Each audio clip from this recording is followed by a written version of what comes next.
खरसड़िया का खसरपुरा साम्राज्य कभी खुशहाली और समृद्धि की पहचान था। यहाँ लोग इतने अमीर हुआ करते थे कि 50 तल्ला बिल्डिंग न बनवा के 5 तल्ला पर ही छोड़ दिया करते थे।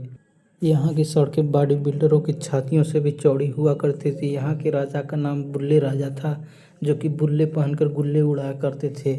यहाँ की सड़कें बॉडी बिल्डर की छातियों से चौड़ी हुआ करती थी, जिस पर कि हाथी घोड़े सब चला करते थे। लोगों से पूछने पर पता चला कि यहाँ सपेरे बिना सांप के और बच्चे बिना बाप के घूम रहे हैं और अपनी पैंट को बीच चौराहे पर छोड़ के चले जा रहे हैं। फिर मैंने उस पैंट को लेने की कोशिश और इच्छा जताई। बाद में जाकर उसको रिसर्च करने में पता चला कि यह पैंट पहनने लायक नहीं बल्कि बरसात में ओढ़ने लायक है। इसलिए मैंने उस पैंट का बारिश से बचने के लिए छाता बनवाने के बारे में सोचने लगा। तभी मेरी नज़र एक अचानक ऐसे दृश्य पर चली गई जहाँ की बिजली के तारों की सहायता से पानी को पहुंचाया करते थे, जिससे अंकल हक के पिछवाड़ा धोकर भाग रहे थे। मैंने उनको घुराने की कोशिश की। ओ अंकल, तो वो मेरी नज़रों से ओझल होते चले गए और बहुत दूर चले गए।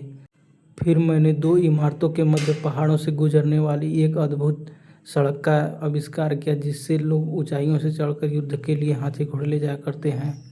फिर मैंने इस अद्भुत सड़क को नज़रअंदाज करते हुए आगे बढ़ना आरंभ कर दिया। फिर कुछ क्षण सोचने के पश्चात मैंने अपनी दाढ़ी खजुआई और उसमें से बंदर, चूहे, कुत्ते, बिल्लियाँ निकालना आरंभ कर दिया और अपनी आँख फाड़ फाड़ कर आप लोगों की तरफ देखने लगा कि देखा बंद किया, देखा बंद किया, देखा बंद किया, यही सब करता चला गया। फिर मैंने इस चौड़े से मार्ग पर चलना आरंभ कर दिया, जिस पर मेरे पाँव धरने के अलावा 10-20 हज़ार हाथियाँ आराम से चल सकती थी। फिर मैंने जब अपने कदमों को आगे की तरफ बढ़ाना आरंभ किया तो मुझे कुत्ताधिपति साम्राज्य के 2 राजा और रानी दिखे, जिनका पैर छूकर मैंने आशीर्वाद लेने की चेष्टा की, परंतु उनके द्वारा त्यागे जाने पर मेरा मन आनंदित होने लगा। इसके पश्चात कुछ दूर पर पैदल यात्रा करने पर मुझे एक बहुत ही विशाल गृह दिखाई दिया, जिसे इस साम्राज्य के सैनिक इसमें आराम किया करते थे, परंतु इसको चाबी और ताला और पासवर्ड लॉक किया गया था। इस राज्य में मुझे भ्रमण करते हुए धीरे धीरे अंधेरा होना आरंभ कर दिया था, जहाँ पर एक प्रमोद अंडे वाला ने साड़ियाँ और धोतियाँ बेचना आरंभ कर दिया था।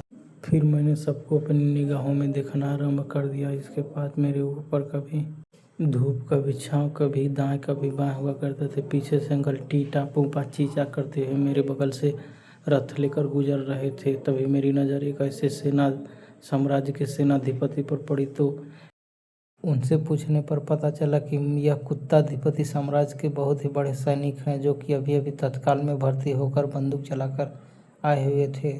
तभी मेरी नज़र आसमान से टूटे हुए सितारों पर पड़ी, जो कि धरती पर आकर चमक रहे थे और अंकल के झोले को ले जाने के लिए प्रकाश दे रहे थे। तभी मुझे 2 घुड़सवार दिखाई दिए, जो कि बाइक से जा रहे थे और यह साम्राज्य के साथ अन्याय का व्यवहार कर रहे थे। तभी बगल में एक आनंदाधिपति महाराज ने अपने गर्दन में सफ़ेद सांप लपेटे हुए आगे बढ़ रहे थे और आंटी ने लाल नाग अपने सर पर ओढ़ रखा था।